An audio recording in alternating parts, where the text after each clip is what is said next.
Hey everybody, welcome back to the channel. I hope all of you are doing well, and I hope if you had the chance to pick up some Myo Mashup that you're enjoying the game, whether you're enjoying it on Untap or just waiting for your cards to arrive. So, in this video, I'm going to be talking a little bit about what the future of the Myo Mashup card game has in store. Now, I'm sure you're thinking, hang on a minute, you just released set 1, you're already talking about set 2? Well, yeah. See, the thing is about a trading card game, it's kind of an ongoing project. You work on the card game is never truly done. So, I'm already thinking about ideas of how I'm going to expand on this game, and you're going to see some of my ideas in this video. So, to get started, I did want to take a brief, quick look at set 1, just to kind of give you an idea of where my headspace is at. So as you notice as I'm rolling through all the cards, or perhaps you've had the chance to look yourself as you've browsed all the card images on Discord, which you can join, link below, you'll notice that a lot of these characters here are humans, or they're kind of human-like.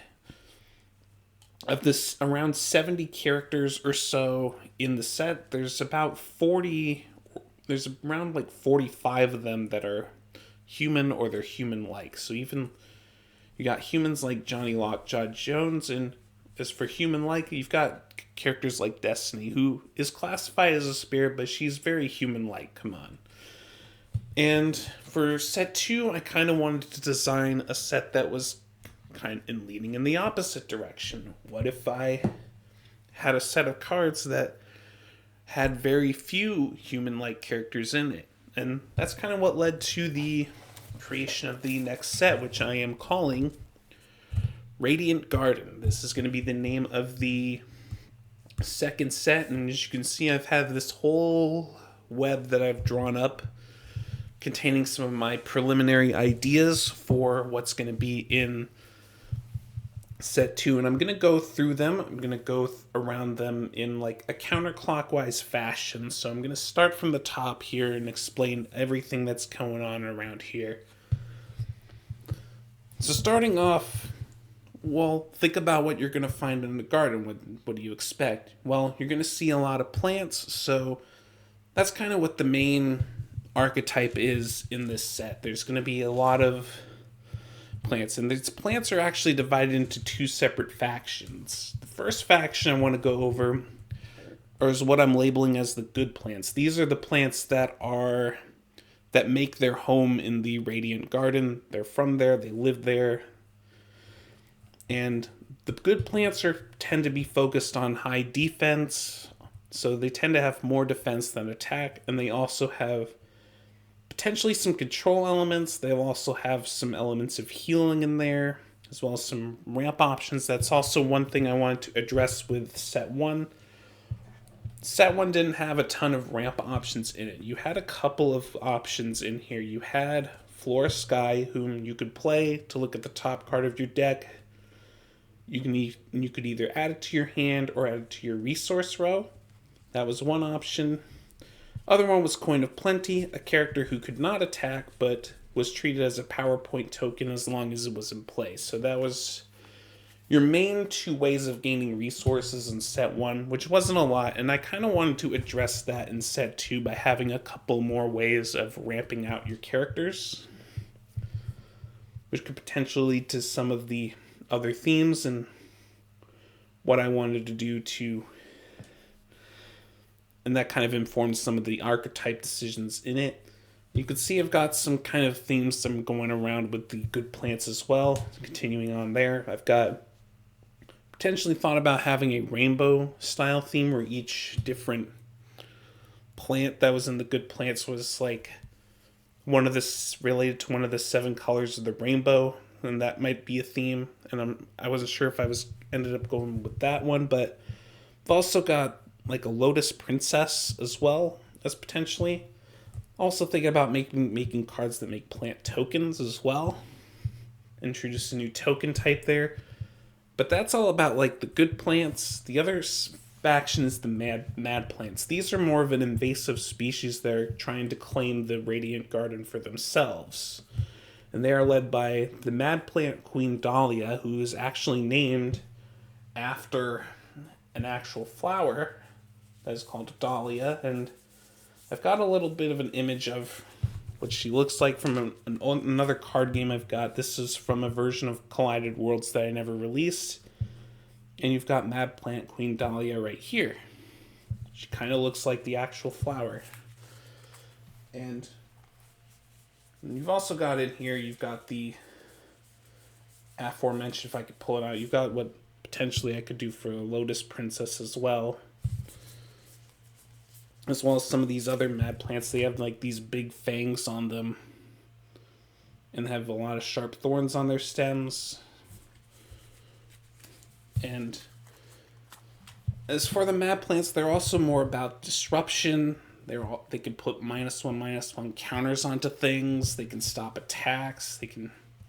And their stats tend to mirror the stats of the good plants. Like they'll have higher attack than defense. So kind of balances them out. Of course, there's nothing really stopping you from building a deck with both types of plants in them, but still kind of the direction of what I want to go. I wanted to take these two into two separate directions, have a little bit of variety. Assisting the Madplants, you've got the Nightshades. These are a bunch of nocturnal beasts that are kind of dark and twisted, and they are meant to be like shadowy animals, and this is an archetype that's centered around like death triggers, like cards that have effects that go off when they are destroyed, and potentially playing them from the discard pile as well. So got a couple of examples. Again, this is from another card game I've made. You can see some of these examples of cards I could potentially include in here. Something I wanted to bring back into the actual card game of Myo Mashup. But if the Madplants have some allies, of course the good plants have to have a few as well. And that brings us to the insects, which is more of a swarming archetype. This one, as you might imagine, is focused on low-cost characters. They're small characters, they have low stats, and they tend to... they're also centered around a couple of these what I'm calling mantis floaters. So you've got like these silver mantis, you've got mystic mantis and reaper mantis, which allow you to play, which when they're destroyed, they allow you to play different insects of a certain cost from various zones. So the silver mantis lets you play insects of cost 3 or less from your hand. Mystic mantis lets you play them out of your deck, and the Reaper Mantis lets you play them out of your discard pile. Again, these are all from the Make Your Own card game, which is what Myo Mashup is based on so you can kind of see the kind of cards I'm looking to like bring back into this game. And then some of the cards could potentially have extra bit of payoff if you play them with the Mantis effects, but they're still decent on their own with a decent stat line. But you're meant to play them all out, and you'll be able to swing in for a bunch, and you'll have cards like Swarm Tactics here that'll allow you to buff your insects and really push for a bunch of damage in the late game. On the opposite end of that, you've got Dinosaurs, which is another... This one is more about big attackers, whereas insects are about smaller characters. Dinosaurs are naturally going to be the opposite. They're going to be big attackers, and they're going to have like high costs, but a high payoff to using them as well. And for the theme I have for the Dinosaurs is there's going to be like, they kind of also have ties to the plants as well, so they'll have like a little plant theme. So like I've got some names of some of them. You've got the Florosaurus, the Aromasaurus, the Bramblesaur, the Sporosaurus, and the Florodactyl. For example, you got a Sporosaurus that is like gonna have like mushrooms on its back.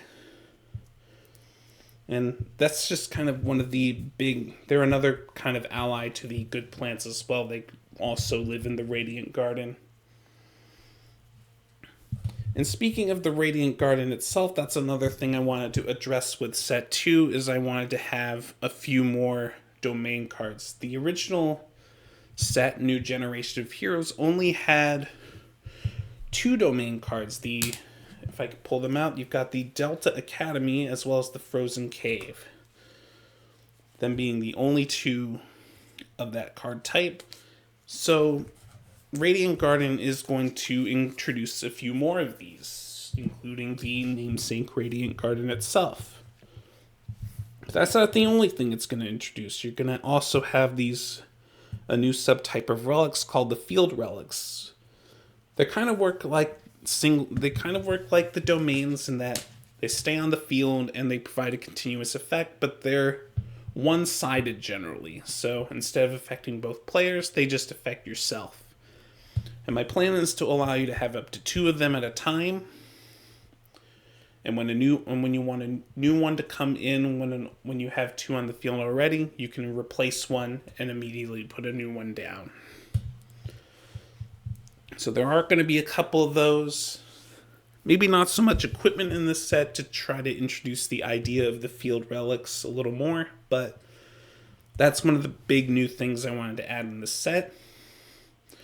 And of course, I wanted to bring some archetypes, some support to the previous archetypes that I've introduced in set 1. For example, the Brawlers are going to potentially have like a fight promoter character who will allow you to pull Brawlers out of the deck. You've also got Delta Warrior Trinity, who's actually appeared on one of the previous cards. You can see her in the corner on the card Nathan. You can see her in the lower left corner. I was thinking about making her into a card in this set, potentially. I also wanted to bring some support to the small fries.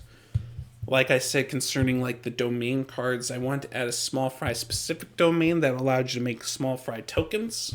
So that's another thing you can do. And I've got a couple other small fries here. You've got like this small fry of the heart I could potentially put in the set, as well as the shielded small fry as well. Just kind of add a few more of those into the new set.